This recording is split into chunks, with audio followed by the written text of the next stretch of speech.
lovers, the moon is a thing of beauty. But to this man it is a deadly curse.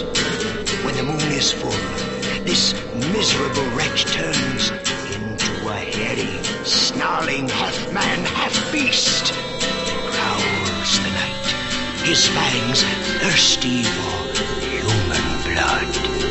He is a werewolf.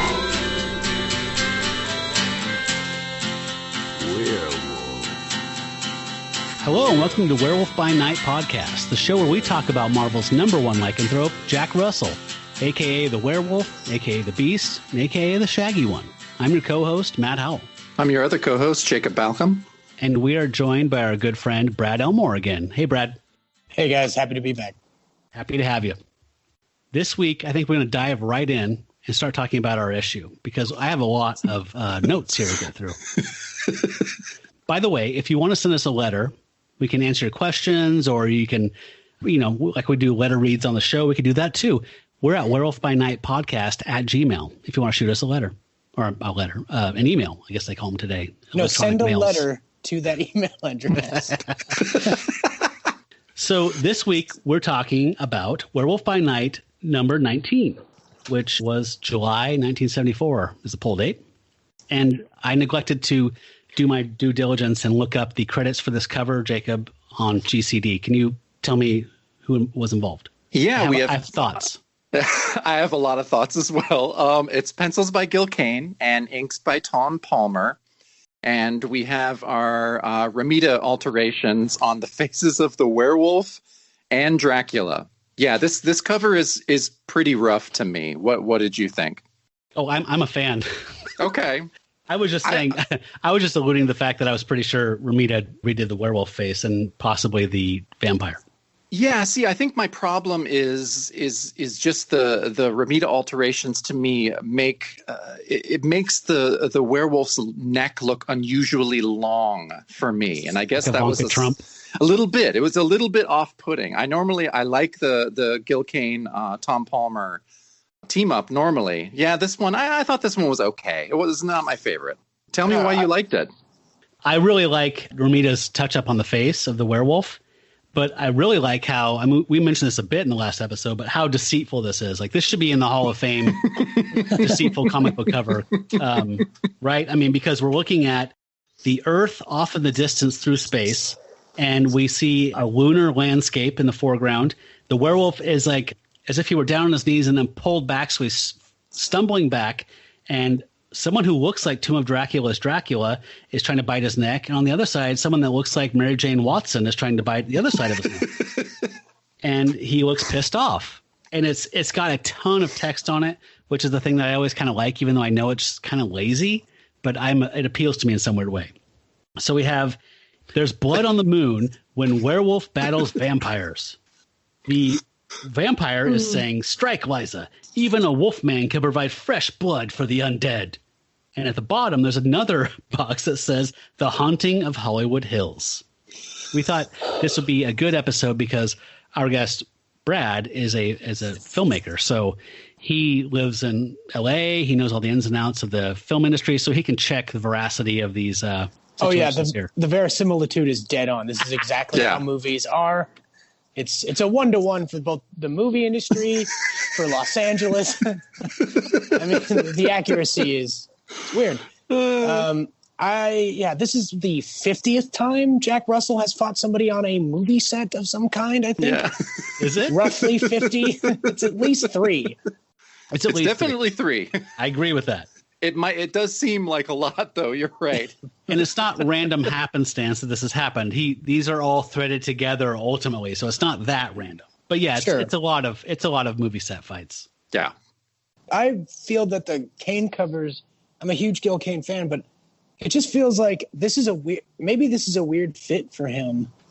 Because like when I think Gil Kane, I think the Green Lantern run, which is like really smooth things, airplanes and very cosmopolitan, sort of 60s men and women, and it's like this is like this werewolf stuff, this rattier werewolf stuff just is like it's I prefer the covers that were happening before he came on, which is weird because I am a huge Gil Kane fan. Yeah, I think we talked about this before, how I think that a lot of the texture on the Werewolf by Night stuff that Gil Kane does is the Tom Palmer inks. He's bringing that weird texture. And I think we had talked about this before, how, the combo of those two really doesn't work. You're right. It's not as good as like a classic Kane, like clean Green Lantern style that's so appealing to all three of us. And this just doesn't quite cut it.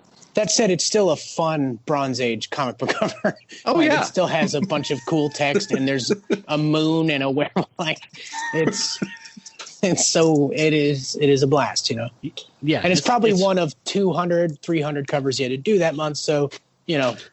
Yep. Literally 300, probably. Yeah. Yeah. So as we mentioned, this one is really writing a check that the book cannot cash in any way, because a kid looking at this on the stands would see a werewolf and vampires fighting on the moon. So that's intriguing. They had my 25 cents. Which doesn't not happen. No, it totally happens, and it happens on the first page. But it is a big fake out in the end. It's a bait and switch. We're going to find out. Yeah. So let's dive in here. All right. So on the opening page, well, let's get talking about the creators a little bit. So the credits for this issue are Mike Friedrich writing, Don Perlin penciling. We have Linda Lessman, colorist, Tom Orzechowski on letters. And there's a new inker on the book that say his name last. We're going to be talking about a lot, and I want to get a lot of stuff out right at the top of the episode. So the new inker is Vince Colletta. So just for do people just love beating that guy up? They do. Because I've seen Kirby. It's like a tradition in comic book loving. Yeah. Where you just you go, I now know enough about comics to know that Vince Colletta is a punching bag, you know? Yeah, Brad, I totally agree with you. Like the minute you try to kind of dive into comics history, I mean, Vinnie Colletta is a perennial punching bag. Like, people will always just pile on him, and there's good reason to. I'm not saying there's not good reason to. Yeah, that's like real comic fan. Like, it's in the starter kit. Like, how they hate Vince Colletta. yeah, there is definitely good reason. And for people who aren't familiar with him, he was in the comics game for a really, really long time. He started in the 50s doing romance covers. And he's an infamous inker who was mostly reviled by comic fans as kind of like this talentless hack. I think it was Neil Adams who said he destroyed more art than he improved with his editors inks. Loved him, though, because he got it done fast. Well, that's the thing. And so, I really went and kind of dove into his history. And a lot of people have a lot to say about his work. And the shitting on Colletta fan club really started when Kirby fans started like posting and sharing photostats of pages of Kirby's pencils before Vince went and inked them. And when they looked at these, they realized, they're like, holy shit, he just erased half of the page. Yeah. So if you haven't seen them, folks, these are like Fantastic Four. Like, Jack Kirby made these wonderful, strange, futuristic machines with all these tubes and dials and lights, and you could see where a shot of like a photostat of Kirby's pencils, and then you see the finished one, and he just went, fuck it, that's a lot of dials, and it's just a big shadow. Black. Yeah, the crowd scenes are great too, because Kirby would do all these amazing people, and Vince would just erase all but like 6 of them. He's like, you don't need 20 people in a crowd. That's get it. Stupid. Yeah, they get it. Come on. But like he just seemed to be more interested in doing a fast job rather than a good job. And like you said, Brad, he was loved by editors. He was like, a lot of people shit on his work, but a lot of the people that he worked with really liked him. Like Don Perlin, the artist for this issue, really kind of came to his defense when people would, start piling on Colletta. He basically just said Vinny was a nice guy and he could do great work. I think his choice of words was great. Like he could do great work. Yeah, he can do it. He doesn't do it all the time. But he just made a lot of money too, which so he worked really fast. So he was able to make a lot of money. So he was kind of flashy about it. And a lot of artists who may take a long time with their stuff, they're not getting as many jobs. They're not making as much money. And I think in that Marvel history book that we talk about a lot, I think Vinny's showing up in like a limo with like two ladies on his arm, like picking up his checks and stuff. Like a boss. Yeah, like a total fucking boss. And he always seemed to kind of let people think that he might have been mob connected, which there is some kind of history there, but he may have just kind of liked people thinking that. You know, I could make a lot of money too if I inked 17 comic books in one night on a couple crosstops. Yeah. I mean, I actually don't have much of an issue with his inking in this comic per se, but just again, like drudging up the high crimes, like going to the Hague of art, like, Your Honor, Exhibit A. Yeah. This is Kirby's. I mean, like there are things that are unforgivable. I understand that he's old school. He probably thought, this is disposable media, just like, I mean, you know, comics didn't become pop art or become read by older people much outside the military until the early 60s, mid 60s, right? When Marvel kind of blew up. That's when it kind of started reaching out cross-generational and different crowds. So I can see him coming from the old school of just saying, this is something a kid reads and then throws into a garbage can. Like, why would you spend 4 hours drawing these little dials with ink? You know. No, exactly. And I mean, he went on to be the art director for DC in the 70s. Like he got pretty high up, and he worked in the industry, you know, definitely into the 80s. I don't know if you ran across this at all, but he kind of wrote this. There's this pretty famous, like, super angry letter that he wrote to Marvel after his buddy Jim Shooter. Yeah, about Jim Shooter. Mm-hmm. Everybody hates Jim Shooter. Yeah, no. And guess who's the one person to defend him? Yeah, the one person to defend him is Vinnie Coletta, and he writes this letter to Marvel. It's just so hilarious and fairly offensive in some parts. My favorite lines were. Marvel editors, you are the droppings of the creative world. You were destined to float in the cesspool till urine logged and finally sink to the bottom with the rest of the shit. But along came Jim Shooter, who rolled up his sleeves and rescued you. God. Yeah. Save us, President Trump. Yeah, I know. That's that's one of the two parts of the letter that doesn't have, you know, gay slurs in it. So that was the one that I was able to read. I remember that opening line, so I have read that before. It's pretty infamous, but you know, I honestly think in the end we're just going to have to make peace with Coletta for the next 5 issues because he's here to stay. He's here until issue 24. That's like a third of our run. Yeah, I know. We're just going to have to. I mean, we gotta make some kind of peace with it, or we'll just be tearing our hair out for the next 5 issues. But like you said, Matt, his inking on this isn't atrocious. It's not good, but it's not the worst thing I've ever seen. No, the worst thing I've ever seen are the fucking recolors in the digital comics that I read now. Like that's the most damaging shit. Like, God, these garish, horrible color jobs that they do. You know, you guys know what I'm talking about? Oh yeah, we were just saying reprints. That I actually like the ones that they've been doing for the Bronze Age stuff. Like, I think it pops in a way that's appealing. Like, I know it's garish, but I think that it actually works with the media. For some of that, I think we talked about it last issue, how on issue 18 there were a few panels that we actually did comparisons of, and some of them, yeah, I did like the digital coloring, but yeah, most of the time, Brad, I'm with you to where, you know, I have original issues of some of the stuff that I'll read online, or have at least like the Marvel Masterworks or something, and going back and comparing it. And yeah, a lot of the time the digital coloring is a bit off. I think they're getting better though.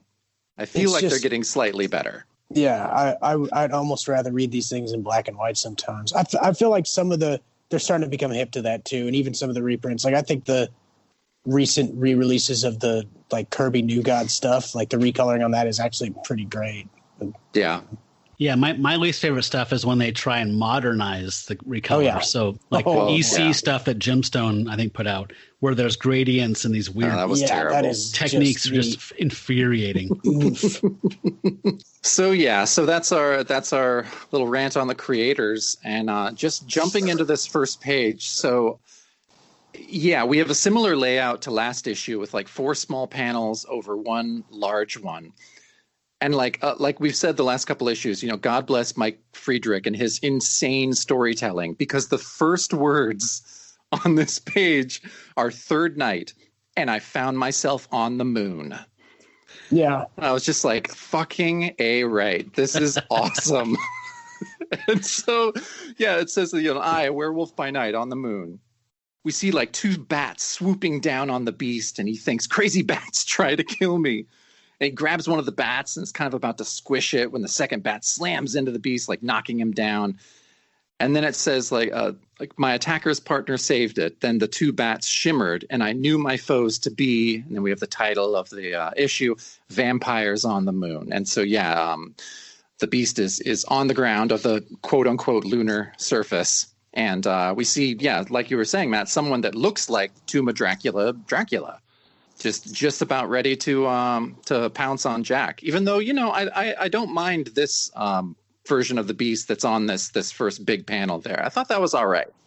There's some beast depictions that go completely sideways in this book for me. Oh, yeah, terrible ones. This one is the least of offenders, let me tell you. Yeah. And folks, if you remember back in a couple episodes ago when we were talking about the Behemoth, that was the issue where Jack stopped in at Mallet Studios to see Clary. And he was having some chatter with Sammy, the gate security guard, about Louis Belsky, who had been missing. And we said, that's probably going to come up. And so now it has. This is it. I know we usually talk about casting at the end, but I have to say, I don't know when you want me to. I went and read Dracula Lives #4 to read this story that they've been setting this whole issue up with. At any point, if you guys want me to run down the really quick elevator pitch of it, I'd be happy to. But I do believe, based on all the depictions, so Plug and Wolfman wrote the story in Dracula Lives. And I believe from the depictions of it and the way he's rendered and talked about with his career, I think he would be played by Vincent Price. Louis Belsky you're talking about would be played by him. Yeah, I think that's great. Good choice. Great pull. Yeah. Yeah. I mean, we could do this up front. I'm thinking the old lady is Ruth Gordon. Love it. The witch lady and then the other werewolf, is his last name Coker? Yeah. Coker would be I think it went I just lost his damn name. The guy from The Last Detail. Jack You're Nicholson? going. Yeah, Jack Nicholson. Yeah. It's been a while. You're going down a movie, though. I know you're going down a Hal Ashby hole here. I love it. Yeah, he's a. Oh yeah, it's Ruth Gordon, wasn't it? Hal Ashby. I forgot. Yeah, that's right. Boy, howdy, this is gonna kill me. Anyway, that dude, he would be great as Coker. Especially we're dealing with at the time. Yeah. But that's sort of my picks. So I guess we got that out of the way right away. Right on. So on the next page, the battle continues, and the werewolf quickly realizes that this is not actually that Dracula. This is someone who's made himself up to look like the Dracula that he's fought before. And he kind of slashes away at him, and then the female vampire jumps up behind him, wraps her arms around him.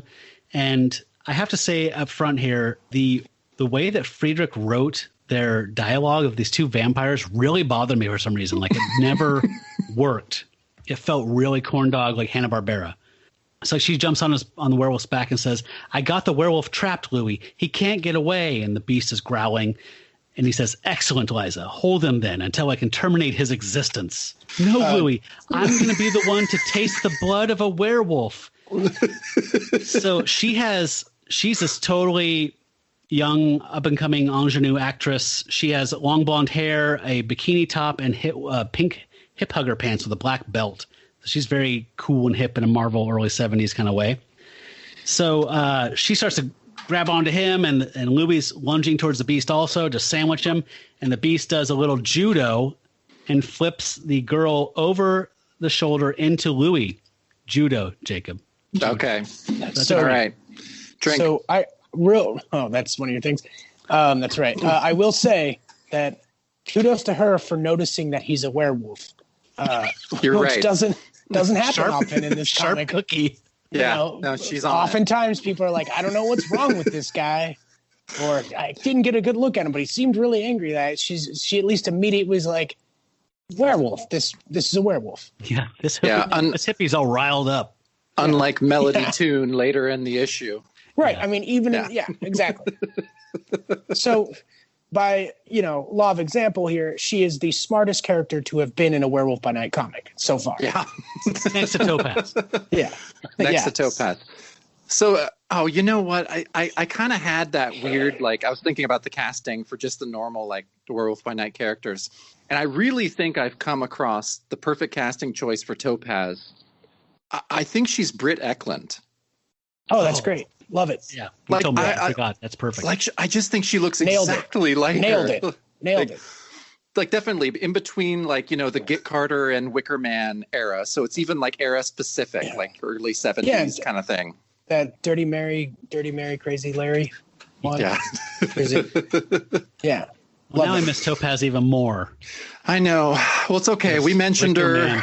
Wicker Man. Oh, God. I know. It doesn't get any better. So, yeah, I mean, I guess if we're gonna go to the next page, the first panel in this page might be the worst version of the Beast I've seen in the whole series. It's definitely one of the worst. He looks like Bigfoot. Let's talk. Let's just dwell before you tear into this page. Okay, let's talk. I have a lot of thoughts. So this looks like, have you ever seen those corn dog little statues from the 70s that are like little Bigfoots or little gnomes?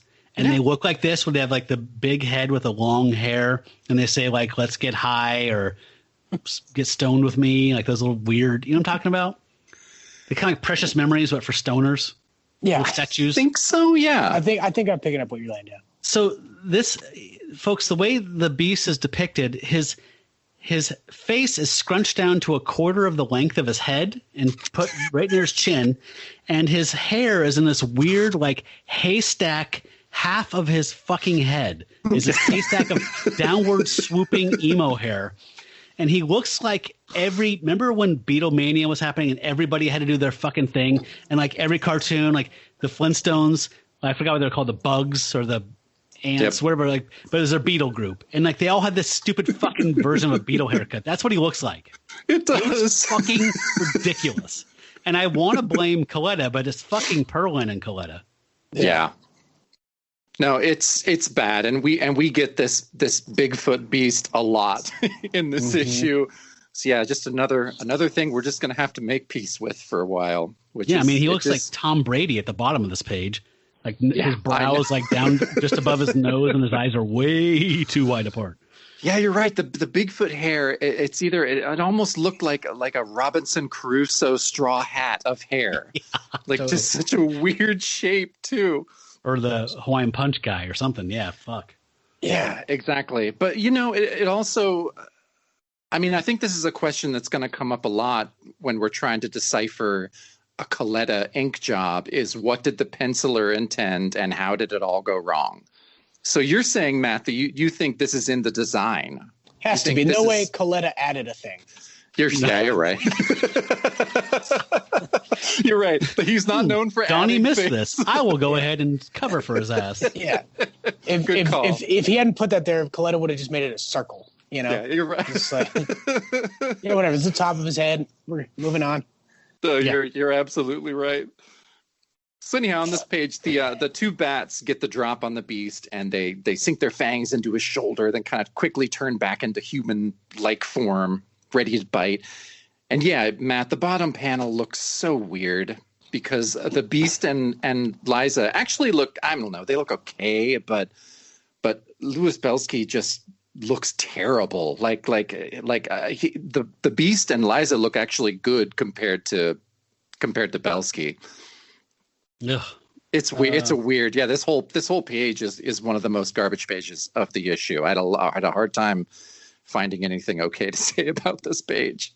Yeah, and we're sure Mike Friedrich is not related to Gary Friedrich. Yeah, that's freaking weird. Yeah, they always get mixed up with each other, too. Yeah. Which totally. Well, why wouldn't they? I know. Wild. Yeah. Amazing. I just have a quick question. Sure. Because I kind of went into this going, because I don't remember this issue. I'm at a point where I don't quite remember anything from when I've read this before now. Because I sort of stopped when Plug was there, and then I pick up again when Moon Knight gets brought in. So this is kind of like beautiful lows. There's like this huge. So this is like Seriously. a big gray area. Honestly, I don't think this issue in particular, in so much as like a low is not. I'd say there's been lower. And No, I mean, it's coming up. Agreed. Okay, We got some coming up. because I always try to think like, okay, I'm not a 35-year-old. I'm 10. I'm 10, Yeah. and I'm like, this comic delivers. But what I mean, it is bananas. It's really just lots of action. It's an action comic, and there is a werewolf fighting off vampires. There's an old lady kidnapping people. It's crazy, but or was the old lady in the last issue? That was the last issue. Last issue, okay. Anyway, Ruth Gordon was in the last issue, but I wanted to know. As I was reading this, I'm like, are they going to do the thing in comics that comics can do, and what everybody's just too chicken shit to do? Clearly, is like if he gets bit by a vampire, does he become a werepire? Like, will he become both a vampire and a werewolf? Well, Dracula bit him in issue 18 of Tomb of Dracula. Right. And fed on him. So no, but suffered no consequences. No. So that's what I'm asking. It's like, it's weird. It seems like their supernatural blood cancels each other out or something. We surmised that it was a curse. Russell, it was magic. Yeah. If he gets bit as Jack Russell, does he? That's a good question. Does he then become a vampire turns into a werewolf? I mean, he got turned into stone by a gorgon, and the sun rising broke the spell. So he's got a whole host of stuff going on. Yeah, I really love the bat fighting in this too. I thought that was so dumb. Yeah. What the hell? And I'm 45, and I can talk about this like a 10-year-old all night long, man. Yeah. Let me go have a gummy, and I'll come back, and we will talk literally all night long. Yeah, well, I think that's the great thing about the Mike Friedrich issues is that even if we've had problems with the art or something in the issue, the storytelling is just so batshit crazy and fun, and the pace is so fast. Yeah, very fast. It's exciting. Like it's especially for you this do era feel comics.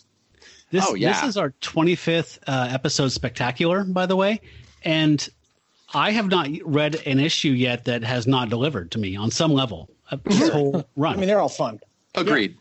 So if I ever felt like this wasn't worth talking about, I wouldn't do the show. Yeah. So we jump to the next page, and there's a flashback. And we flash back to when Jack found the dagger from the committee with a note that says they took his sister Lissa, and they're holding her, and if he wants her back, he has to go meet them. Meanwhile, his landlord, Sandy, I think, Sandy, is railing on him about behemoths and werewolf fights and witches. So she's railing on Jack about all these repairs, and then Clary comes in. And she's like, "Hey, you can come stay at my place. Sleep here while they're doing repairs." And he's like, "Okay, but just on the couch." And normally, I would be like, well, "What's up, bro?" Especially if I was 12. But yeah, he has topaz in his heart, and she might be a porn star. We're not sure. So I have to just kind of go the middle road and like, yeah, I'd sleep on the couch too, man. Meanwhile, Raymond Coker comes in, and he demands to speak with Jack. And he's like, oh, God, I crashed into his house last night, and I ruined his pentagram, and I wonder if he knows I'm a werewolf. And so they go out and talk in the stairwell. Coker is uncharacteristically just wearing like a red chamois shirt and some tan slacks. Yeah, he actually looks slightly hip, and that hasn't been his deal since we've met him. And let's be honest, this is all about selling action figures, because we already have the Raymond Coker that looks like a Muslim guy. We got that, but then we got to buy this cash Coker, and I don't know. I see what's going on. It's like when they color Batman's cowl and cape green and put a school mask on him. What you're saying is you got to buy that one. Is that this version, laid back Coker versus button up Coker, is just lava rescue Batman? Yes. Or this is Secret Wars Coker is what this one is. The completest, but yeah. Okay. We know it's not permanent. We're not dumb. Oh So, did you guys have any? Did you have any opinions casting wise on Clary and Sandy? For Clary, for some reason, well, I don't know. I want to hear your thoughts first. Brad, did you have any idea for Clary and Sandy? No, I didn't. I didn't at all. I tend to just focus in on the characters who aren't inconsequential completely to the story, because it's like I figure like they just hire whatever walk on, would have won the role. I can't imagine giving like a good actor Clary's role. I know. I had a hard time too, even though they are reoccurring characters and they're so nondescript though. All the women around him are just like they with the few exceptions, his sister and whatnot. What are you talking about? Dark-haired girl in swimsuit, red-headed bob-haired girl in sexy top. These are people. Yeah. Mm-hmm. 3D. They show up. They either neg or ogle Russell, and then he just kind of runs into the woods. He reacts to them like a 10-year-old boy would react to sexy ladies. He just is confused and then runs away. Yeah. Okay, that's fair. So on the next page, I like this. So we actually get a bio for Raymond Coker a little bit in this. He says, after last night, why I am so angry, Russell. Can you imagine my years of struggle to better myself from my humble beginnings in Jamaica? I like Jack kind of chimes in. He's like, sounds rough. I was like, God, Jack. He's like, and then Raymond says, exceedingly, but I prevailed. And then I came here to your country and discovered the curse I bore. All my life's work would have been destroyed had I permitted it, but I did not. I found a spell that controlled my curse. And this is the spell that Jack totally ruined by being thrown through Coker's room by Ma Mayhem last issue. This is pretty much a big reveal. Because initially we're led to believe, or at least I was thinking, as a supporting character, this Coker cat was like keeping an eye on, like he was in some sort of know because he had a, like, what did it say, like lycanthropy 101 book or some shit. It honestly did. Yeah. Yeah. It was like, so it felt like he was somebody who was like into like keeping an eye on Jack, or like would reveal to be secretly adversarial to him. Just like a monster hunter or something. Yeah. No, turns out also a werewolf. Yeah. Like they just happen to move to that same building in LA. Like they share a wall. Their apartments share a wall. What are the odds? And then his whole frustration at like, you've ruined it. It's just like, buddy, I think you were being a little too cash about your ceremony if it's that important, Yeah, close the door at least. There's maybe go do it, because this is my thing with this whole. Not Russell and now nor Coker ever goes, I know when this is gonna happen. It's the full moon shit. I know what I have to go do. They never I would be fucking I was careful about hiding porn. If I was gonna turn into a werewolf, do you know how step by step careful I'd be on the days I knew that was happening? You'd at least have some alerts on your phone. A chain of alarm clocks. Something. It wouldn't be like, any random neighbor could truly throw off this pressing moment. I would make sure to have some, I wouldn't take it easy on that one is what I'm saying. Like I would be pretty vigilant about it, but no, it just crashed through the wall. But it's kind of interesting. And though that's a real convenient thing for them to live there, this is maybe my favorite thing they've done in the comic. Have another werewolf. I fucking love it. And I love their thing. And I think this, not to jump ahead, we will talk about it when we get there. Yeah. I think the ending, banger cliffhanger. Oh, fuck. Banger cliffhanger. 100%. Agreed. Yeah. Jacob, before you move on, though, I did want to mention that this whole thing where he's talking about his trials and tribulations of his life, and it really reminded me of Frank Grimes in The Simpsons. Like, just so frustrated with Homer. Like, I you live living in above a mansion eating alley. lobster with your beautiful wife and kids. It's totally that. He's like, you just moved here, and Candy, Candace, Clary, Trixie, Stacy, all are in love with you. Yeah. And wait a minute, you don't have a job? You just inherited a bunch of money? Yeah. I fucking hate you. You know, It is. It holds. It's hilarious. No, he lives above a bowling alley and below another bowling alley. Yeah. Yeah, so Coker and Jack are arguing in the hall, and Coker's yelling at him, being like, "You're just like me, Russell. You are a werewolf. You are a werewolf." And Jack kind of like puts his hand over his mouth. It's like, "Hey, shut up. There's a terrific echo in the stairwell. Come on, someone might overhear." And of course, because he's Coker, he just hauls off and clocks Jack. He's like, "Keep your filthy hands off me, Russell." So yeah, we know that Raymond is quick with his fists and knocks Jack like kind of down the stairs, and Jack kind of catches himself. And it's just like, "Coker, I didn't even guess you were my werewolf rival until you just told me." Yeah, I didn't guess that after I stumbled into your house, you turned into a werewolf, and we fought about it. Chased each other around. Jacob and I could not figure out last issue, like, how does he, like, Jack remembers everything once he turns back into Jack. How does he not remember this? You're the one black guy in the comic. Yeah. You're also a black werewolf. Like, I literally am the reason you turned into a werewolf by bursting into your thing. I had no idea it was you, man. Like, I know. Well, he did change his sarong into yellow pants. That was he pretty had good. special.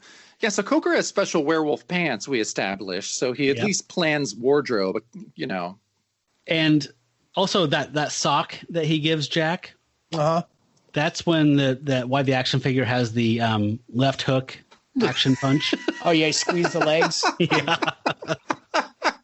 Totally. So on the next page, Jack responds by doing this very daredevil, like he caught himself by grabbing the handrails as he was falling down the stairwell. And then he somehow propels himself up and drop kicks Coker, knocking him back, knocking his glasses off. I'm sorry, I have to interrupt again. Jack Russell just does some feat of strength that he never does as an actual werewolf. Yeah. Once again, solidifying that Jack Russell, more potent fighter, more potent danger to the average man than his quote unquote terrifying werewolf form. Because he's half triple digit IQ teenager and half Tasmanian devil. I mean, it kind of makes sense that he doesn't really bring any of that to the table. But yeah, I see what you're saying, totally. So he does this really cool daredevil Matt Murdock fly up kick thing. And he's really pissed off. He's charging Coker, and he's like, "It's as hard on me as it is for you. Maybe you need that pounded into you." And there's this really nice shot in this middle panel where Jack's kind of got this boxer stance going on, and Coker's clenching his fists. They're about to battle, but you're seeing it through the doorway into the stairwell. So it's this nice framing. It's a good panel. I really like that. It really is. I actually good like body the art language on this too. Yes, perfect layout and modeling there. I like this page a lot art-wise, actually. I like the way that Perlin depicts Jack more than I do the Beast so far. Agreed. I think that holds, totally. as far as I can recall. But I love that he's charging him up and he's like, "Only you can think a bit as a werewolf, and I can't." So he thinks to lower his voice while talking, which made me laugh. Yeah, I like what Orzechowski did there with making the word really tiny in he's whispering the speech it. bubble. This stairwell is a wicked echo. There's so much reflection. So he's like, "I couldn't control myself last night. I'm so sorry." And then he's like, "At least now I know why you've been so secretive before. Maybe now we can work together." And Coker's picking up his glasses and goes, "No, I do not need your help. I do not need anyone's help." All right, suit yourself. I've got my own solutions to run down. He's not wrong. I mean, he was doing fine until Jack Russell fucked it up. What would make him believe that Jack Russell's going to be any boon to him? He had literally had a permanent spell that solved his lycanthropy. He had done it. Yeah, it sounds like he was just almost there, and then some fucker broke through his wall. Some rich kid wrecks the bed again and doesn't have to clean it up. You know, that's Golden House. That's life for you. That's the real world. I wish there was a 70s show called Colton House that was just about all of these characters equally. Jack's just a part. Yeah. Not all about him. I agree. Well, Melody Toon Clary definitely has a story to tell. Yes. Yeah. It's like you say, I'm very curious about what exactly her film career is. A lot like Amber Waves. Probably. Very Three's Company, I could see being, Yeah, so on the next page, So Jack finally decides to start looking for his sister and just realize he's like, oh, yeah, last time I totally checked her as a werewolf and knocked her down and then she disappeared. And so, yeah, he goes, he's talking to a cop. He's asking a cop about Lou Hackett. The cop says, oh, he went off to the hospital last night, half knocked out, muttering about werewolves. You know Lou and his beastly nature. Jack's kind of nervously laughing. He's like, haha, yeah, thanks. Maybe I better go check up on him. But yeah, I thought the cop seemed kind of creepy in this whole thing. Yeah. And then so another weird panel. So next, Jack sees like a piece of Ma Mayhem's sweater caught on a fence. And he looks at it and he's like, what? There's plastic flesh attached. So yeah, I know. I was just like, what? I know my mind's going to be blown in some kind of storyline real soon. So yeah, he says he says, I'll go home. I'll go inside and look at it alone. And so he heads back into Colden House, where he gets this emergency phone call from Clary, who seems really upset and wants him to come down to Mallet Studios. So Jack kind of, zooms off to the studio, and Coker in the bottom panel sees him leave and thinks like, oh, Russell's leaving like a bat out of hell, or a werewolf heading for a cure. It'll take me months to prepare my own spell again, but if Russell has a solution, I want it too. So Coker's This off. is a hell of a leap for him to make. It really is. Yeah. Suddenly he thinks Jack is just a dumbass, but now he's just like, oh, he's leaving in a car. But yeah, now he's got to be onto something because he's picked up a little bit of the pep in his step. Like, no, clearly he's found a cure. Only a man looking for a cure for his lycanthropy drives a car this quick. Yeah. No, you're totally right. Yeah. Yeah. So let's do on the next page, we go back to Mallet Studios, and Jack's talking to that security guard again and asking about Louis Belsky, the same way he did 2 issues ago. So I'm going to do a real quick overview of that Dracula Lives story from issue number 14. So that's about Louis Belsky, who he's a washed up film star. He has been with Mallet Studios since it started in 27. He has played tons of characters. No one really wants him around anymore. I can totally see Vincent Price playing this in 74. Like that kind of like Yep. when he's doing like Theater of Blood and all those kind of self-reflexive, self-aware, fun movies like Fibes and stuff like that. I believe he completes his role on a vampire film, which is like one of those late Hammer cycle Dracula ones, like the disc goes in them and stuff that were really bad. And basically the producer's kind of like, we're canning it. It's so shitty, we're not releasing it. And that makes Louis Belsky snap, and he starts to believe that he is Dracula himself, and he starts ranting and raving. He attacks this Lissa Classic person. Hollywood story. Classic. Dime a dozen, I know. But he convinces himself he is actually Dracula. He attacks Lissa and tries to bite her neck, but he doesn't have fangs, and he's confused by that. She runs off. At some point, Dracula shows up and says, what the fuck, dude? I kind of have a name, and like you are taking my shit and biting my rhymes. You're embarrassing me. This cannot stand. And he has a nice little rundown, by the way, where he's talking about other actors have portrayed me, and I haven't felt the need to intercede. Lugosi, he portrayed my fierceness, and Carradine, he did a good job of my nobility, and Christopher Lee projected my strength. But you have none of those things, and you're an embarrassment, and so you die. And so he feeds on Belsky. Belsky becomes a vampire, and then Belsky attacks. Just fucking kill me, dog. Do you got to rub my fucking real quick? Yeah. Did you guys cast Tomb of Dracula? No. Because that's clearly one answer. Okay. Jack fucking Palance. I'm in. He has Totally in. experience.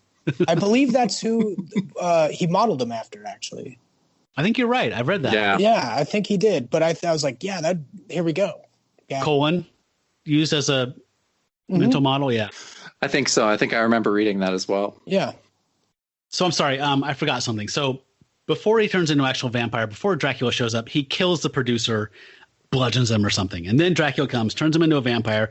He attacks Lissa, and oh shit, you know what? He's still human at that point. Then Dracula shows up again after the warning and turns him and Lissa into corpses. And then we get to meet them real soon in the morgue.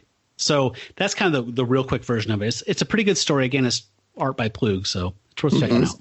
Yeah. So they do the whole, any word on Louis Belsky, and the guy's like, well, they were dead here on the set, and we don't know who the killer is. And there's a note from Roy Thomas explaining that if you had read Dracula Lives #4, you would know the whole story behind that. Jack goes in to check everything out, and he's like, hey, don't let anybody that's kind of murderous. And Sammy's like, yeah, don't worry. Nobody gets past me. And then Coker sneaking up behind him goes, true, perhaps. Then I shall have to enter over your guard. And he has a goddamn billy club. So apparently he bludgeons this guy to get in there. Poor Sammy. Yeah. Meanwhile, Jack meets up with Melody Toon, Clary, and she says, I'm frightened. I found that chest of stuff that had Geraldo. That's how we're saying it, right? Geraldo? I think we were making fun of that guy for mispronouncing it. We assumed that he mispronounced it. So, yeah, we can. Because they said Jerry. He's like, I can't remember his name. Jerry or, Geraldo. It's Spanish. But maybe Clary would be a little more on the ball, though. We can switch to Geraldo. Right. So, okay. So she says, Joshua Kane's executor of his will was that Geraldo Kane guy, and his chest is here. And Jack has been wanting to find that because he knows that the Kane brothers had a cure, or at least Luther did, for lycanthropy. So this is his last hope, essentially. And there's this really nice panel down here of a 3/4 profile of Jack looking at Clary that's really masterfully done. Like the pencils and the inking on the hair and everything just swooshing, and it's very nice. So Clary's leading Jack off by the hand through some movie sets, and he's like, I know it's a movie set, but this kind of shit creeps me out, which is great because he's fought Dracula. Yeah, exactly. But this movie set scares him. This is only the 50th time I've been on a spooky movie set. Yeah. I killed one dude on one. Yeah. Yeah. Those Kanes are an enterprising group, They're just really threaded into Hollywood and, overseas hunting and whatnot. They're all over the place. They should have kept them around longer, I think. I think Jacob and I have said that before. Yeah, I like that even we're still getting references to them, though. So I do like that. The mythology and yeah. So, on this next page, like you were saying, Matt, we see them now. I really like this whole page a lot, too. So we're now at the LA morgue, where a man named Mr. Stone is identifying the bodies of Liza and Louis Belsky. And so I'm assuming this guy was in Dracula Lives, right, Matt? Yeah, I'm sorry. I neglected to mention him. But that scene when Dracula came in and killed them all, that's her boyfriend. He's a playboy, cool guy, like, second-rate actor guy. And he split. Like, once Dracula showed up, he just turned heel and ran. Yeah, that makes sense because the coroner is kind of waxing poetic about the nature of Hollywood, and he uses the kind of tired moth to a flame analogy, which, has been done quite a bit. And this whole scene happened in Dracula Lives 4, by the way, but slightly different, but a lot the same. Okay. So, I like the coroner takes off. He's like a Huffy Quincy, and he's just like, we just needed you here for identification. Still, if you want to stay a moment, I guess. And so the doc leaves, and he's like, yeah, doc, thanks. And I like what he thinks about Liza. He's like, I treated her just like dozens of other chicks, to have my pleasure and then toss away. I never thought one would end up like this. And I like that he's saying this and being a real asshole, but he is the jauntiest ascot you've ever seen. He's Bizarro Fred, because Fred has a white sweater with a blue shirt and an orange ascot. And this guy has an orange shirt and a blue ascot. Yeah, you're right. And he crushes ladies. He does. Just like Fred. Just like Fred. Bizarro Fred. I want that action figure. But yeah, so it's this really cool. He's kind of, thinking over these bodies and is being sad. And he's like, well, I better get going. Really makes you think, He does. He's thinking about a lot of stuff, though. Really makes you think. Like, wow, she was like a totally hip babe, but now she's dead. Yeah. It's like, he's like, means something, man. But then he's like, oh, well, it's already dark outside, and Lord knows how unsafe the streets are at night. And as he's walking out and saying this, the two bodies could have been that up. weird thing that happened when somebody burst in and murdered people. I don't know, whatever. Yeah. I might have information that the authorities might need, but I'm kind of hungry. I'll be out of here. No, he doesn't care. Like you're saying, man, he definitely acts like a playboy kind of asshole. Yeah. But he's about to get his because these bodies just woke up in the morgue and they have fangs. Yeah, so the Dracula Lives story ended with basically right after this with a scream after they rise. So it was implied that he was murdered, but we find out, we turn the page and we have a very strange layout. I have never seen this before in any comic. The last couple issues on pages 16 to 17 in the print version, there's been a double page spread that we've described in detail, and I've covered both those pages. This time there is a giant panel that bleeds over into the second page but does not fill it, and then there's two slightly smaller but still really big panels on the right. It is bizarre. Have you seen this before? I don't remember seeing this type of layout. And Brad, maybe you can second me on this, but on the Marvel Unlimited version, they take these 2 pages and just make them one unbroken. I go through Comixology. Okay, what is it like on there? Is it? I go panel by panel. Okay. The swishing thing. Then I go and look at the pages, so it just goes page by page. Yeah. I actually like it. I do too. It made me sit up and take notice. I like the look on his face and like the depth of field in that big panel and stuff like that. I thought it was cool. No, the art on this page is great. Yeah. So what we have here in this really big panel that bleeds over is, I think it's Paul Stone or Peter Stone, screaming as he looks over his shoulder because Liza and Louis are approaching him and attacking him. He's like, how is this happening? And he says, oh, the bite of the prince of vampires, Count Dracula himself. And now we have joined the undead and carry on our master's work. Again, I hate the writing of these two vampires. You're right. As he says, no. And they're about to feed on him. And Light's like, should we feed? And he's like, no. Better to let the fools suffer with mortal nightmares of this encounter. What? Yeah. So they just woke up. They are newly minted vampires, and they're not hungry. They just want to scare this guy and give him some nightmares because he was a playboy dickhead. And so they turn to bats, fly out the morgue window, and say, and an entire metropolis upon which to practice. Let's go back to the studio, okay, Louis? For old time's sake? These are bats. Yeah, they say this. Literal bats. They say this as bats. As bats. It is. They continue their conversation in bat form. It is absolutely delightful. I'm a huge fan of it because it raises all sorts of questions it cannot answer, and I don't need them to.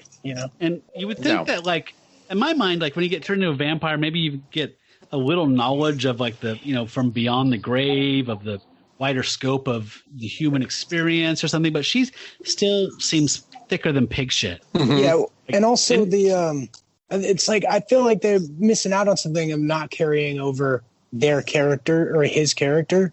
Mm-hmm. Like he's just like now nondescript vampire guy. Yes. And it's there's another he's not even like, well, now I'm playing the part I was meant to play, like no theatricality to him. Exactly. Like they don't carry over any of the identity he had, which could have been cool, which could have made him actually pretty interesting if he had some of the other version of him in there. Instead, he's just like really bland, Yeah, I mean, honestly, when Wolfman wrote him as a human, he was a hyper pathetic character that you loathe but feel sorry for at the same time, and you can see him unraveling into where he snaps. I mean, he was interesting, and this guy it would have been cool to see him pursue a power fantasy of like, well, now I'm going to get all of you, Yeah. But I can't see. I feel like in Tomb of Dracula itself, Wolfman wrote Dracula Lives, but of that story, I feel like Dracula is more selective about turning people. Maybe I'm just bleeding in different Dracula films and media, but I thought he like killed people for the most part because he didn't want to make a army of the undead. Yeah, no, you're right.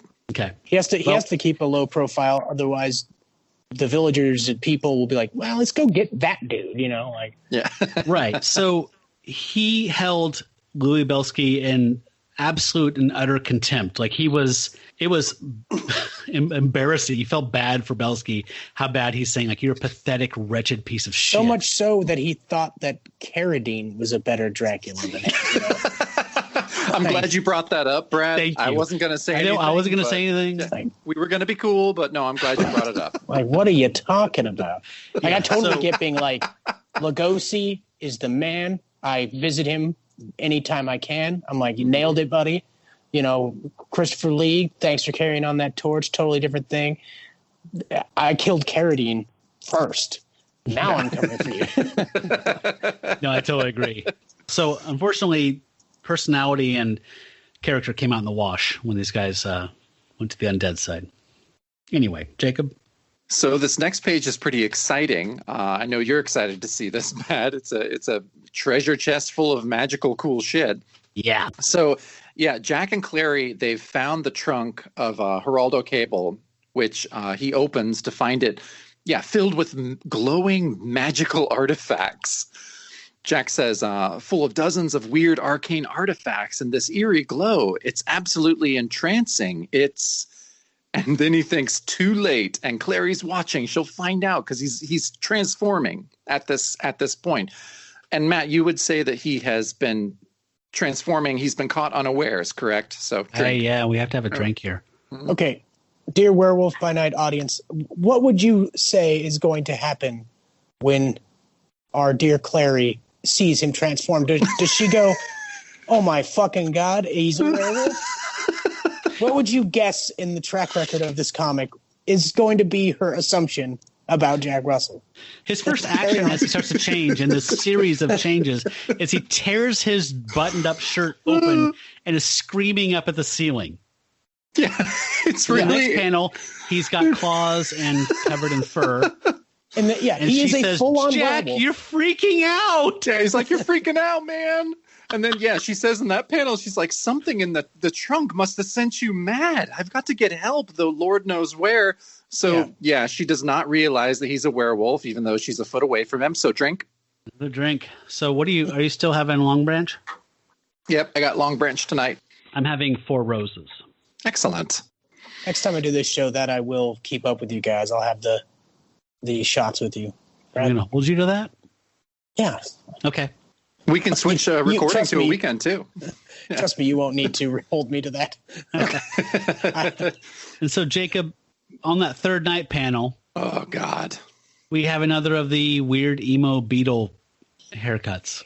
It's so bad. It's like when Ed Sullivan put on a Beatle wig. Okay, so I was confused. So I thought that the chest had something in the chest had made him turn. So okay, we thought this too, but it's not. It's just third night. It's just once again he's not aware that. Just buddy, like I know. Like I wasn't gonna blame him for once because I was like, how was he supposed to know that this chest was gonna trigger him into a werewolf? Nope, it just turns out that for the billionth time, Jack Russell's like, Yep. Oh shit, it's the full moon again. Like, come on, man. Buy a Farmer's Almanac or something, Hence the drinking game. I mean, I was texting Jacob today and I was like, dude, I think this is all the arcane shit in the chest because like this is glowing up. He looks like the fucking briefcase in Pulp Fiction. And I was like, Jacob, I think that force transformed him. And Jacob's like, yeah, but look at the next page. And it says third night of the full moon. Like, God damn it. Well, we also see someone else who is a lycanthrope who is also changed. So it is not the artifacts in the chest. It is simply sundown. Word. Or moonrise, more appropriately. Yeah, so the narration reads, the woman fled, not realizing that it was more than a berserk madman who pursued her. God. That it was a ravening werewolf which lunged after her when swooping from the darkness. And so we have our 2 bats have just swooped down. And the beast is like, bats! And they say, look, Louis Tarling, a werewolf. Yes, Liza, a most fitting kill. Yeah, you're right. They're bats. While they're bats. And it's the most wooden dialogue you could ever imagine. It's wooden, but I appreciate that they're doing it while bats. Like they're having like Gomez and Morticia conversations as bats. Like if he had a little bow tie, it would be even better, Oh, you're right. It is Gomez and Morticia. That's so great. What frustrated me, and I think, Brad, you mentioned this earlier, but like the bats as combat foes were really weirdness. Like in page 1 or page 2, like they have their claws sunk into the beast's like shoulders, And he's like howling in pain. He's like, dude, you fought Dracula. You fought a demon named Krog. But these are bats. And these are not like supernatural bats. They're just vampires in their vampire bat form. Well, we don't know if they're not superpowered or not. Okay. But to their credit, to the bats' credit, this is consistently a werewolf who has been bested by regular dude guys all the time. Krog breathed fire. I mean, Krog did breathe fire. It's like I have seen Jack Russell get his ass handed to him by just random street walking human. Yeah. Like, but it hasn't happened lately, I guess. I mean, Jacob and I have been keeping track of this. Like, he seems to be getting a better melee combatant as he goes along. And so this is a big setback. It is a big setback. When he fought Coker in the last issue, Coker makes a note to be like, I'm smarter, but quicker, but he's stronger. And I'm like, then Coker, you are the weakest thing ever. See, we spun that to be Jack's actually been getting strong since the battle with Dracula, where he survived. We were giving him the benefit of the doubt. We'll give him the benefit. We're positive on the show for the most part. So then I'm going to go with the same thing. Still, my point stands, because by that measure, he would have gotten stronger too. This Coker cat, right? I mean, he's a pacifist werewolf, and he hasn't even been a werewolf for like a while. He's had a This is true. Then where does all the cunning come from then? Books, bro. Books. I'm just saying that this comic book has a debt to pay that I don't think it ever actually lives up to. Where the werewolf, and I'll harp on this at a time, is not actually dangerous to anybody at all. Yeah. No, point taken. And Matt, I did want to point out in this bottom panel how I thought you might have been sad because the only thing the bats really end up doing is tearing his shirt off, because he did have shirts. Yeah. And so I thought you were going to be excited, like that he would have actually kept his shirt on for a little while and we could track that again. But no, basically all they succeed in doing is ripping his shirt off. Look, I know the Rusovs have a lot of money. They were formerly, they had a barony, but he's not made out of shirts. No. Cut the shit. So the next page, there's a really hilarious thought from the Beast as he's swiping away at these Morticia and Gomez bats. He's like, bats with voices? Crazy. Yes, crazy bats. So he's convinced himself the bats are crazy, not me. Yeah. And he's swiping away at him, and he runs off, and he runs onto the set from the cover and from the beginning of the issue, which is that lunar set. So he says, I ran seeking shelter, seeking the forest. Jacob? God damn. What is... LA doesn't have a forest. Sorry, I can't get over it. It used to before you were born, trust me. And he says, instead, I found myself on the moon. And it is a literal desert. The Beast thinks, how can this be? The moon and the sky is not blue and green? Where am I? And then it says the present. So this whole issue has been a flashback, leading back to where we left them off, where they're about to chomp on him, on his neck. And Liza says, now, werewolf. And Louis says, your blood is ours. That's right. They talk like Tomax and Zaymont. And then off screen, a voice comes in that says, no, demons. It is you who will die. And Raymond Coker has jumped over a lunar stalactite, and he's fully transformed into a werewolf. So it wasn't just the chest and the magical items. It was the moon. And he has on his red chamois shirt, which isn't torn because he's rolled the sleeves up and unbuttoned the top. And he's got his trouser pants on. He's a sophisticated cat. He is. I like Coker more than Jack Russell. Right now, I'm having a hard time disagreeing with you. Yeah, agreed. Liza looks over her shoulder and says, a second werewolf. And then the Beast remembers my black-furred foe from last night in the forest. And I love that Coker can talk. I have a lot of questions about this, but I'm sure these will be addressed soon. But he says, my mind hates you, Russell, but against demons such as these, my blood tells me we are brothers. Move aside so that I may kill them. And the Beast doesn't understand a word he's saying, so he doesn't get out of the way. And so Coker dives into Jack, and He's like, "You fool, Russell!" And the Beast thinks he attacks me. But this is this thing comes up a few times before the issue is over, and it's so funny. Like Coker's really trying to like work in tandem with Jack, and Jack is just such a fucking moron every time and just can't take the hint. It's really, that was really funny. Yeah, but that was a great entrance from Coker. Oh, it was an awesome entrance. And this is where the 10-year-old gets their, what was this, 25 cents? Yeah. Yeah. They're 25 cents worth, because this is like sorely missing from a lot of the Werewolf by Night comics, because it's like, this is what you want. Yep. You got two werewolves putting aside their werewolf differences to kick some vampire ass. It is like, this is like, I'm fucking in. This is what I want. This is freaking cool. Like, and it's like Marvel style, big fisticuffs with, it's Looney Tunes. I really enjoyed it. And they're on the moon for all intents and purposes. Yeah. Quasi-moon, yeah. Quasi-moon. Which I highly suspect that all these artists just don't want to draw city streets and shit. So they're just like, can't we just have him go back to a movie set so I can just put some gobbledygook behind him? Yeah, you might be right on that. So on the next page, I love the top panel of this page that has both beasts on the lunar surface and the two vampire bats are above them. And the bats say, like, "What do we do, Louis? Two's kind of hard to handle." And he's like, "Nonsense, my dear. It means merely our feast is doubled." And yeah, so, and this is the first time that the Coker is growling. This is "R." And I love it that it's multicolored. The actual sound effect has this like rainbow of colors through it, and it does that cool? a few times. It's really cool, like a really crude gradient. Yeah, but it's so effective. From purple to neat. pink. Yeah, it's cool. Yeah, and so this, cool. This whole sequence rocks. Oh, yeah, from here to the end of the issue, this thing's just fucking all cylinders. Firing at all there's cylinders. no fucking breaks the rest of the issue. No, it's so awesome. And so yeah, these bats are just like, swooping down on Jack and Coker, and Coker's getting attacked, and so Jack is like, "Black Fur hurts. He called me brother and saved me from the bats. He is of my pack. I must help him." So finally, Jack's on fucking board as the Beast. Like he knows that Coker's on his side. Big so heart. now they're gonna start working together on this. Yeah, I'm such a softie, man. Once they identified as pack brothers, I'm like, oh man. I know. You're just like, yes.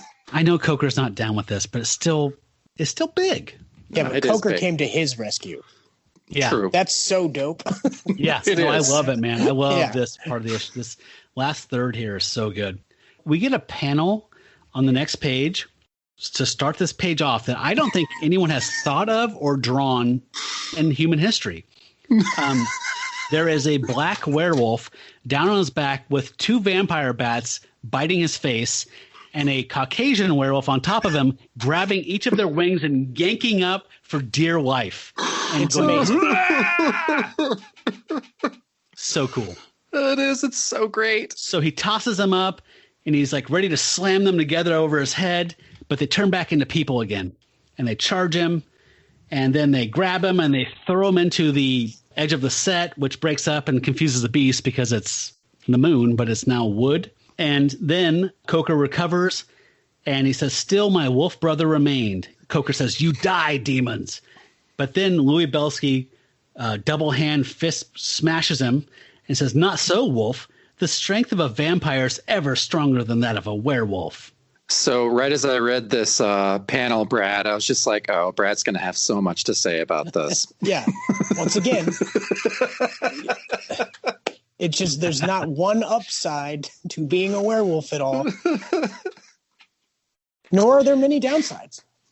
I was frustrated at this point with the way that the vampires were running this game here. It felt off. I know I'm biased towards werewolves. I have been in my entire life. I love vampires as monsters, but this felt like these guys were running the board with these two guys that I always should be. feel like the general rule is if you've set up, I mean, there's whatever the hell you want to do with anything. It doesn't really matter. Just tell a good story. But I would like to think that like one represents feral, primal strength. And the other represents intelligence, nihilism, and seduction, right? Like, it's like the werewolf is the one who will throw a car at somebody, like not so in this comic where often people are just throwing the werewolf. Yeah. Jack Russell is the most thrown werewolf of all time. No, I totally understand.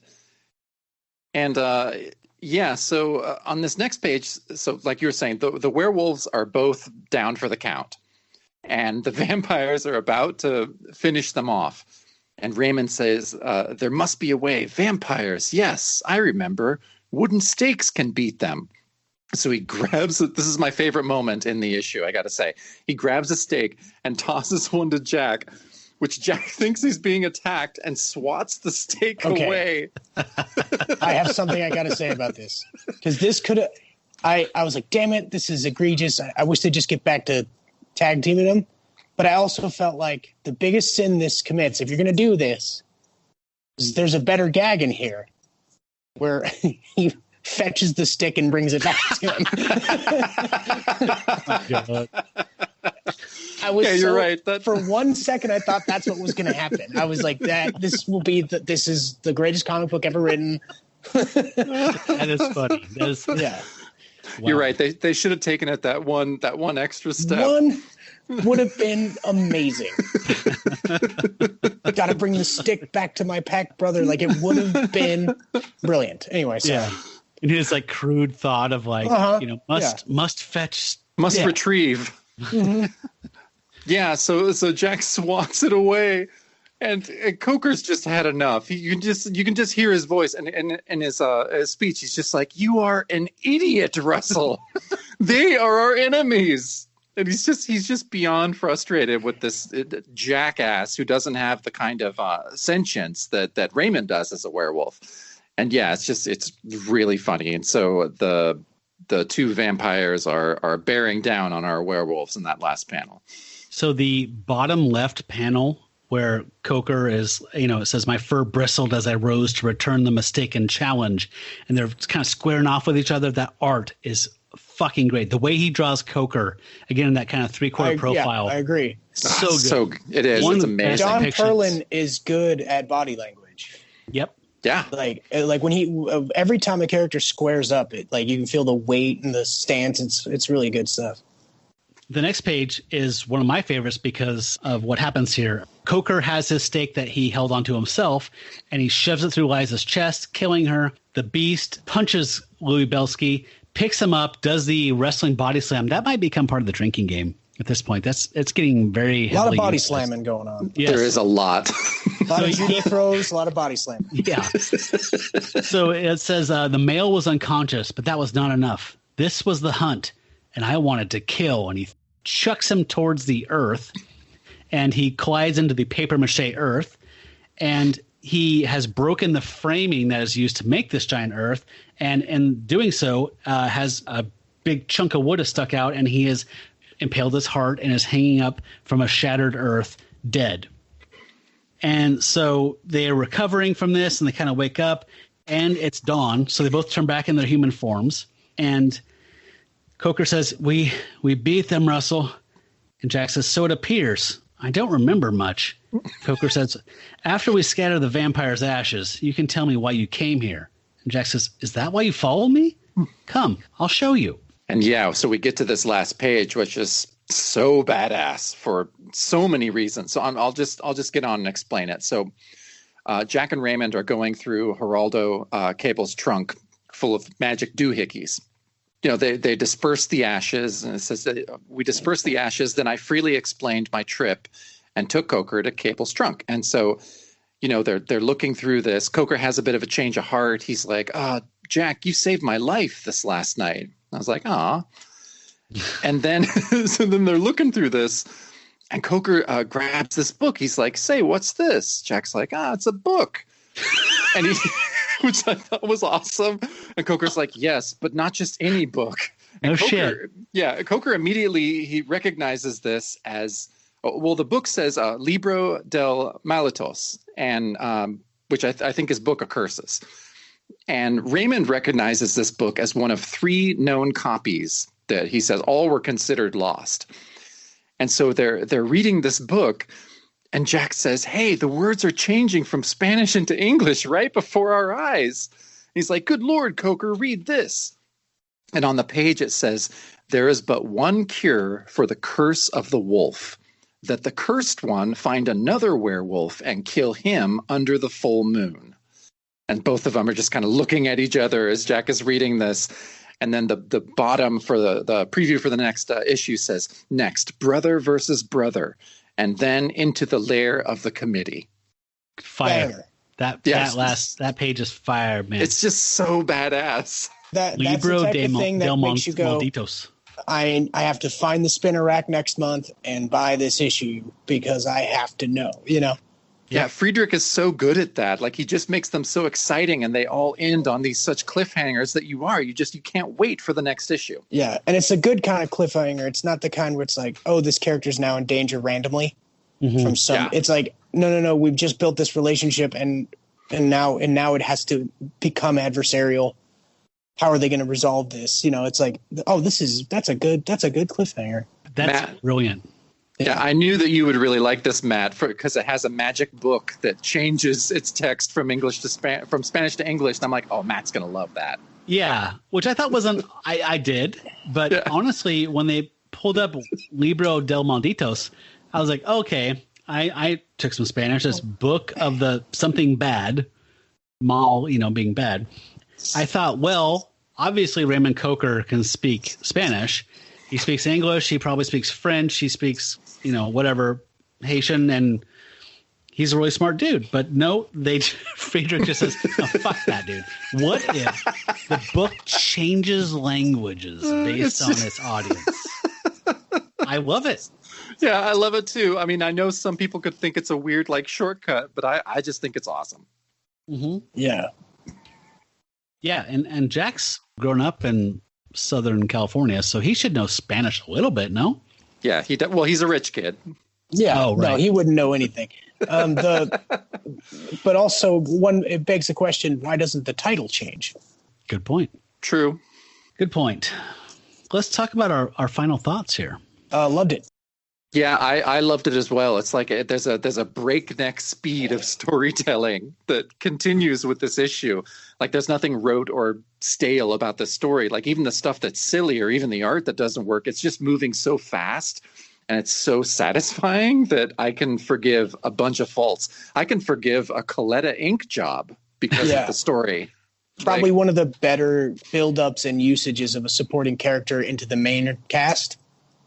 I always feel this comic book suffers with what to do with its supporting characters because they're all just people, and Jack's the one who keeps turning into a werewolf. So they kind of all have the same arc of, do they know he's a werewolf? One, and how do they feel about that? Whereas this is it's doofy. They take a lot of leaps, but it's fun and I like it. And I'd say art-wise, not one of my favorite issues, but just as a piece of entertainment, I'd say one of the better issues of Werewolf by Night. I mean, obviously I'm a Plu guy. I don't think any of this measures up to that, but I'd say this is better than most of the ones that have come before. A big chunk of them, Yeah, I'd agree storytelling wise, just because, and we've mentioned this going through these Friedrich Perlin issues, that they're just so unpredictable. Like, Friedrich just throws a bunch of crazy shit, and you're just like, where is he going? And then with this one, it's like werewolves on the moon fighting vampires. Yeah, it's like, nope, I would never have predicted that. Sure, and it's really breakneck speed. But unlike the other issues, I feel like Friedrich's actually doing a good job of uniting story elements. Mm-hmm. Like, he's like bringing them together as opposed to just like picking one up and just chucking it aside. Like, this is an evil group of businessmen, fuck it, and then this is a hunter, whatever, you know what I mean? I guess we're back to the hunter, but now it's his brother, but is that going to be a thing we explore? Not really, like this is the first time it's like, no. Like, even though these leaps of logic are a little bonkers that it happens to be his neighbor is a werewolf, I'm going to pay off this suspicion. I'm also going to draw it into what's happening over in the Dracula title. You know what I mean? Like Clary is going to bring him back to it. Like, it's easy. It's like it all comes to a head, and there's a great cliffhanger, and he's using the whole buffalo here. Yep. I agree 100%. Friedrich's really good at, like you said, grabbing these disparate strands of things that were just out there just to fill a need here and there, and actually like taking them and repurposing them, like weaving them into a blanket. Like, yeah. And it's a crazy fucking blanket that you look at on acid. It's a blanket with talking bats. Yeah, and I've been pretty open since we started the show that around this time till when Moon Knight appears, there is kind of a very spotty period. Some really junky stuff, but it embraces a lot of what you're talking about and bringing in some crazy stuff where it's like, holy shit, you didn't just do this, but it's always entertaining. So I'm curious to see how Jacob reacts to some of these mid-20s issues. Also, do we know if Coker's around Marvel U now? Has anybody used that character? I honestly don't know. I haven't looked. I'd be curious. So he's a cool character. Question. He's a great character. Like why would he show is. up like in the not Doctor Strange? What was it, Brother Strange or Brother Voodoo? Whatever. I'm not sure. Wasn't he the Sorcerer Supreme for a while? Like 6 issues. Brother Voodoo? Yeah. Yes, he was. Yeah. He replaced Stephen Strange, right? Yeah. Like that'd be a great place to have him come up. They're both from the same homeland. Brother Voodoo's from the South, right? Mm-hmm. Oh, I thought he was Haitian. from Haiti. Haitian, yeah. And then Coker's from Jamaica. From Jamaica. Oh, he's from Jamaica. I'm sorry. Yeah. Sorry. I just think like freaking like there's a good supporting character, and I'm like, oh, this is like you almost are like, wait, why are we following this rich kid asshole? We've got this other guy who's like knows how to read and do stuff, you know? Yeah. Like who's like actually taking logical steps. Oh, I mean, logical leaps, but to like solve it. Whereas Jack just kind of runs around willy nilly like a Gomer, you know? Yeah, Coker is he's overcame a impoverished background. He's done all this research and taught himself all these things. Yeah, you're right. He's a great character.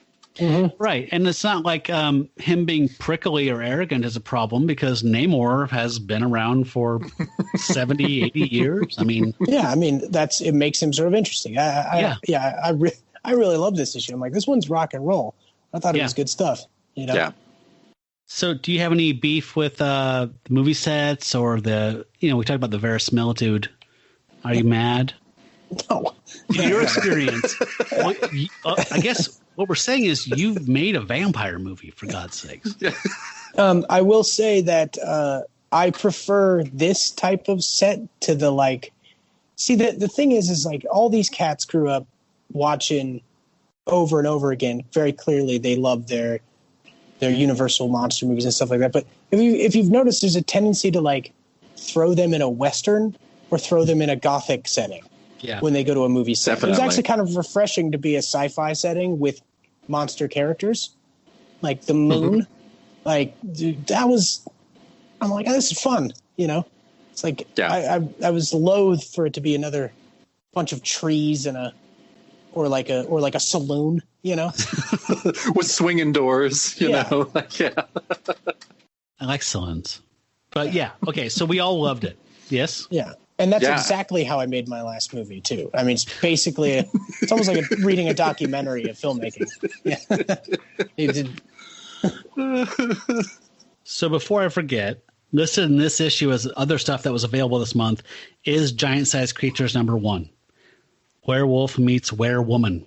So that will be our next episode. We're talking about the first giant-sized issue of Giant-Sized Creatures, which on issue 2 becomes Giant-Sized Werewolf by Night. Excellent. I never read any of those. Yeah. Yeah, you're not missing out on much. They're not great. They are 3 times the size, but we are doing a normal episode length on these. I'm not dwelling. No, they're not my favorite stuff. And we don't like any giant size issues really, for the most part. No. Except those DC ones you were talking about where they're curated kind of by topic, which is super cool. But yeah, DC knew how to handle a giant size issue. Marvel they never got it. Yeah. But we do have Weremail by Night. I chose a couple of these with you two fellas. So let's talk about a pedantic one. Dear Marvel staff, I believe that your magazine, Werewolf by Night, is inaccurately titled. The present title implies that the lead character, a perfectly normal human being by day, becomes a werewolf by night. Now, a werewolf is a human being who is capable of transforming himself into a wolf, Manifestly, seriously, if do you know anybody that says manifestly, and do you not kick them to death? I think James one Lipton person. was the only person. Manifestly, Jack Russell does not become a werewolf. He becomes a wolf man. Therefore, I suggest the title Wolfman by Night for the magazine. It seems clearer and more accurate while retaining much of its impact. Sincerely, George Olszewski, Toronto. There you go. There you go. Fucking Canada. And he says, P.S. Bring back Howard the Duck. Dear George. I love Canada. Dear George, I suggest you change your name to Poindexter Mick Computer Chess. Yeah. McVirgin. Yeah. Okay. The response from Jacob, we assume this is Roy, or no, we assume this is an intern, right? Usually. Well, I thought the last couple times we read Weremail, the replies had Roy Thomas's stamp on them. So let's just say it's him. Let's hear it. You make an interesting point, George. However, the distinction between a werewolf and a wolfman has always been a rather fuzzy one. And so when the title was chosen, we felt the word werewolf was the strongest in impact. Now, of course, we're identified in most readers' minds as we are, and a change would only lead to confusion. This becomes even more manifest. Wow, they threw it back at him. This becomes even more manifestly clear when we tell you that we'll soon be commencing a man-wolf strip featuring the cursed son of Spider-Man's J. Jonah Jameson. P.S. Steve Gerber tells us indeed that Howard the Duck will be back in the most unlikely of circumstances. Oh, that was Roy Thomas. Yeah, that was definitely Roy Thomas. First of all, that no intern is going to work fuzzy into there. No. that is I love that. Like, that was like the perfect amount of passive aggressive shade, a little bit of wordplay. He's like, he gets up in. You're right. It doesn't get more Roy Thomas than that. I mean, he's the master of that. Yeah. So he's like, he one says it's fuzzy and then throws manifestly back at him, and then and then pimps another book that's going to happen. You know, you're right. It's like that is Roy the Wonder Boy 1000%. You're right. I didn't think so at first, but now that you guys you've convinced me. Okay. Yeah. As our second letter, we have an interesting one from Brian Earl Brown from Mishawaka, Indiana. The idea of Jack Russell as a stuntman has potential. It's the kind of freelance job that would suit a paranormal person perfectly. Perhaps instead of finding most of our superheroes living in New York, maybe they should really be in Hollywood, where their odd hours and odder behavior wouldn't be noticed as being strange. The Wolfman, Marv that is, seems to know what he's doing. So I'll just sit back here and wish for a bi-weekly publication. Talk about wishful dreaming. So yeah, he just wants everyone to be a stuntman, I guess. He's not. This is not a bad call. No, because they have yet to find. See, that people like Spider-Man, people like Iron Man, people like all these different characters in the Marvel universe, and one of the reasons they like them is they have an easy way to build a supporting cast by having some sort of hub or thing they go to and do. Right. You know, and like Jack Russell is useless in life. He does nothing. Seems to have zero passions. He buys pants. Like, he's not, like, if you were to not describe his problem as a werewolf or his social circumstance in life, how would you describe Jack Russell? He doesn't have much of a personality. No. And it's like, what a way to build it out. He's already in freaking LA. He'd be a perfect stuntman. It'd be like a perfect thing for him to do. Young man, hey, young man, you got a hearty. And then he could be like, oh, well, actually, my lycanthropy helps me heal a little bit some of these wounds I'm gathering, you know? And like that, this guy doesn't have a bad call, because they eventually tried to do that with Ghost Rider. Ghost Rider became a stuntman. I remember that for a while back when he was boning Karen Page. You know, like so like that. I'm like this guy's. I mean, I don't think all these characters should be stuntmen, and I also think that the reason why they're all in New York is because none of these writers understand anything but New York, as evidenced by everything that does happen in L.A. Seemingly being L.A., it's known for being just one giant national forest with a few buildings around, you know. Yeah. But yeah, they did move some characters out to L.A., Ghost Rider being one of them, and I feel like Jack Russell's like they could have had a crossover issue where they're just stunt buddies. Be the fucking coolest thing ever. Jack Russell, Johnny Blaze, stunt team. I'd read it. Me too. No, I think it's a good idea, and I think that it does come up. It does speak to a thing that is missing from the comic, which is that Jack Russell doesn't really have much to do but pursue his lycanthropy. Yeah, and that's a full-time job right now, but it's not, though, because he doesn't seem to even pay attention to it. No, he's been making an effort, sorta. He consistently wanted to forgets. Find the he consistently cable forgets chest. He's about to do the one thing he's interested in doing, or that consumes his life. He's like, "This is my all-consuming project." Oh, is that tonight? Oh shit! You're right. You're not wrong. He does do that consistently. All right. As he's researching about being a werewolf, he forgets that he's a werewolf constantly. Yes. Which can only happen to him at one time and there's only one circumstance with which that happens to him. And yet, it's a pretty narrow, window of time that he needs to be responsible, but he's not very good at it. No. Okay, so the response is, your dream isn't that far off, Brian. While the established patterns of comic mag sales preclude publishing any of our mags more than monthly, we can naturally bring you more than one title featuring a star character. So, okay, drink your Ovaltine. We got it. Okay, so Jack Russell is not only cavorting in his own monthly mag, but has now a quarterly appearance slot in our new giant-sized Chillers title, along with Man-Thing and Dracula. We talked about this last episode, guys, about how they pitched a rotating star each quarter, which would have worked, Jacob and I thought, but they didn't do that. They split these all off and gave Dracula and Werewolf by Night his own title, and I think dunked Man-Thing because he got canceled, or I can't remember what. But anyway. Wasn't Gerber writing Man-Thing back then, right? Yep. I think he'd stepped off. No, he was still doing it? I think he was still doing it. Oh, okay. Gerber's Man-Thing rules. So good. Yeah, it does. Yeah. I love Man-Thing across the board, but yeah, Gerber, Plug, Gerber, Man, yeah, definitely. Oh, yeah, that's a great title. So, in fact, Werewolf's first appearance in this new mag is slated for just 2 weeks from this issue you're reading. Be sure and get your copy quickly.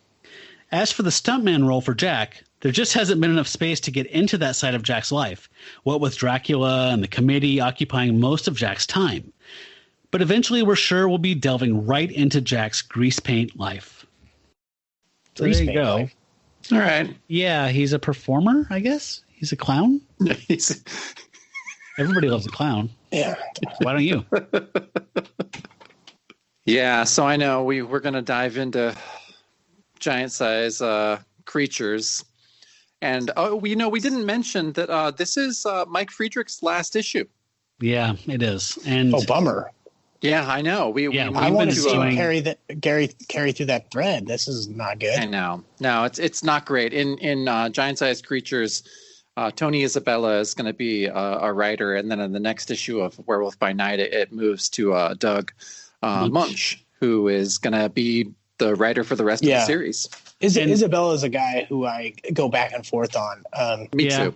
He handles a big chunk of Ghost Rider, which, as you all know, I'm avid, obsessive fan of, but only the early Johnny Blaze. I almost have the full run in single issues.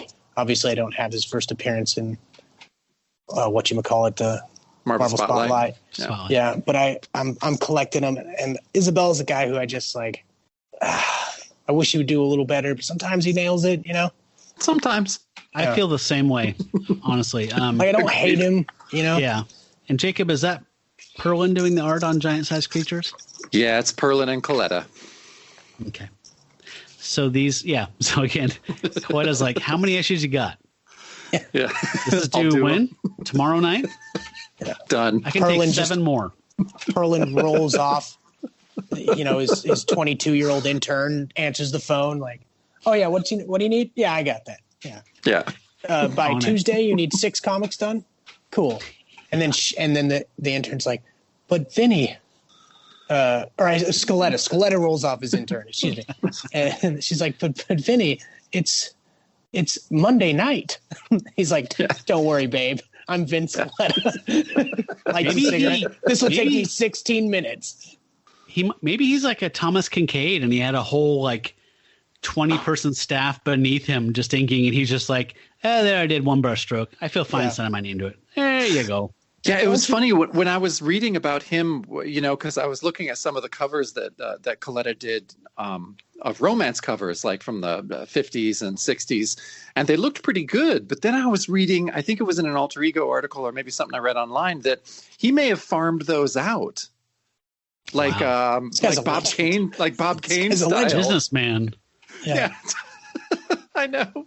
Holy smokes. That was a lot of fun talking about that with you guys. That was a good issue. Yeah, no Yeah, kidding. it was. Great issue. Thank you for being on, Brad. We always love to talk to you. I would do it to the end of time. Is there anything you can plug or anything? Like, where can people find Bit? We talked about vampires a lot. You can still find it off of I think it's on Tubi right now, which actually has a pretty good selection. Mm-hmm. But it's Tubi. there if you can't afford it. Other than that, you can purchase it any other way you purchase anything: VOD, iTunes, Amazon. For the 5 of you out there who would be interested in something like that, I mean, it's just available exactly where it was before. I have nothing to plug. Appreciate it though. I'm just working away, doing my thing. What is your thing? My thing is trying to get other movies made. That's it. I try to write them and then try to get them made. How can I help? Who do I call? Because I love your films. I just need to meet some eccentric billionaire. No, I think. I have half of that. Yeah, I have. I can't talk about much, but I have signed on to a deal for something, and if that goes, that'll be pretty cool. And then this other thing I'm working on, I think Bit did well enough to where, as much as I maybe don't want to continue in genre, like I could get a genre film made. So that's what I'm sort of working on right now. Very cool. I love it. Check out Bit on Tubi if you're broke. But if you're not broke, support the fucking arts and go rent it or buy it. I bought it digitally the day it came out. I love it. I've seen it like 3 times. Yeah. Great stuff. You can also see his first film, Wolfman's Hammer, on YouTube for free. And and disclaimer, which we've disclaimed before, it is there's no werewolves. It's not a Wolfman movie. Yep. It's a movie about drugs in Central Oregon, and it's fucking brilliant. It is. But check it out. Thank you. But don't expect Wolfmen. No. Just be clear. Yeah. Okay. Well, thanks again, Brad. It was great to see you and talk to you.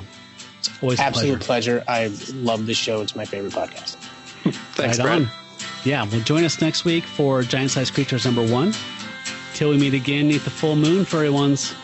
Here's how on at ya.